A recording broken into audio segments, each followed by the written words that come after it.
مستحيل بجد، ازاي كل الابداع ده يطلع من الالعاب القديمه اللي انا كنت بلعب بيها؟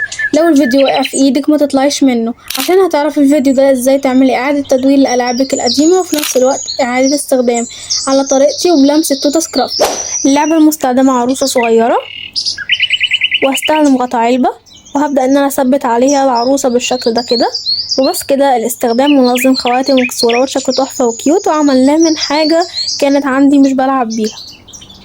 هستخدم ايس كريمتين لعبة، هستخدم شريط وردي وهعمل بيه الاجزاء اللي دابت من الورق. هفتح فتحة هنا مسدس الشمع وادخل فيها القلم، وبس كده كيوت اوي لتزيين الاقلام.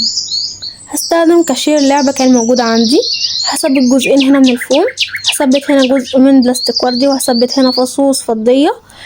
وبس كده بجد شكله تحفة جدا، هستخدمه زي درج للدبابيس، بجد كيوت ومختلف كده. دي كانت افكارنا، اتمنى تكون عجبتكم. متنسوش تشتركوا في القناة وتفعلوا زر الجرس. مع السلامة.